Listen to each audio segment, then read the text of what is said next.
Hey everyone, and welcome back. We are now here to review pretty much what the Oathbreaker would have been weapon, except it's a swing speed instead of a power attack damage, but let's be honest, most people are still arguing which is the better. I prefer myself the swing speed one just because of how buggy the hit registering works in this game, but hopefully that will get addressed with the next patch. So, this is here a Anti Armour and faster swing speed Glaive with the same effect that the Oathbreaker would have come with. And this is of course doing the extra energy damage as well as the decent ballistic damage to start off with. I already have myself all of the perks equipped, so you know this is a 200 weapon, so Slugger and whatnot goes on, as well as Bloody Mess. And I do have Tenderizer, but I'll put this off so that the damage gets a bit more consistent. And you can actually, of course, mod this with the Fire or Flaming Blade, which makes the friendly fire perks work with it. So I would usually use that by default, but for now, you know, for kind of shitting on the Oathbreaker and what a disappointment that has been, I'm gonna be using this as the same mod as that had it. So, okay, let's go into the video with the killing, and I have Distant Thunder up.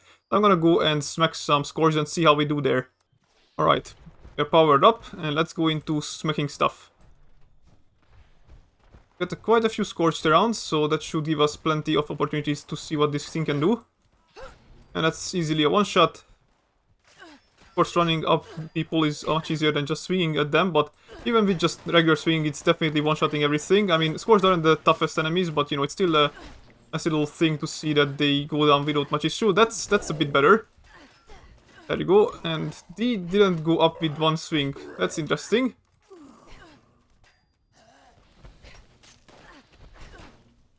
Okay, we're still doing okay. And before I die, I do not have Stimpaks. That's not good. But thankfully my legendary perk for once saved me. And that's, I think, every single Scourge dealt with. We are at Westtech, and now I switched out my perks for sneaking, and I am in Nerd Rage threshold, so I'm basically getting the maximum damage, which is, by the way, right now sitting at 173 and 201. This is literally the best damage you can get out of this, pretty much without any chems and whatnot. So let's see and try. 60, level 61, it's almost a one-shot. Just almost. And it's really bugging me that it's just almost a one-shot. Maybe if my strength was a bit higher. I think with like 1 or 2 extra strengths I could possibly one-shot these guys. Okay, I'm gonna compare this with the bloodied version that I have right now. This is a level 71, I need a level 61.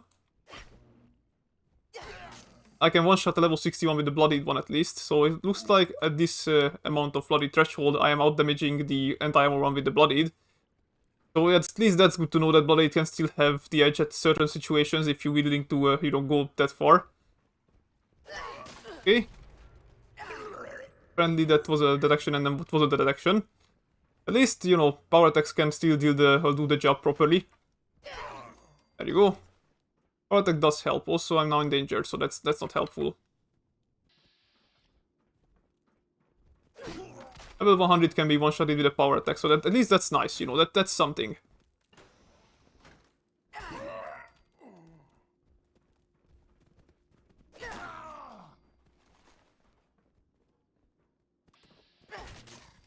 Okay, I think, you know, still does pretty alright for its thing. Alright, I'm not gonna mess around with too many more enemies. I'm gonna finish it up with the Scourge Beast one, because, you know, you can kind of see, based on the super mutants, what this thing can do. It's got good damage, it's got good swing speed, with the swing speed bonus, of course. That's a given, but let's see how much it takes for it to kill a Scourge Beast. Okay, let's see. Rank 2. 1, 2. Block him. There you go. And there you go, down. That was very anticlimactic. Yeah, he went down like a sack of bricks. Actually, that was just a molten pile of lava. Anyway, yeah, the weapon is decent. What else needs to be said about this?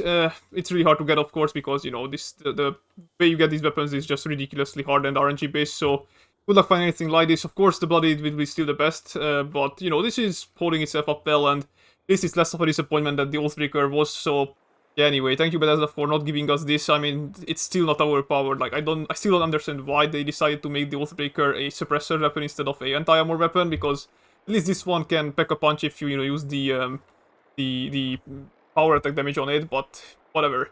I hopefully return with some pistol review with the Crusader pistol. I'm really trying to get a legendary variant for it. But of course, as I said, it's very RNG based, so no promises there, but hopefully I'll be back with that soon. Anyway, goodbye for now, and I'll see you in the next one.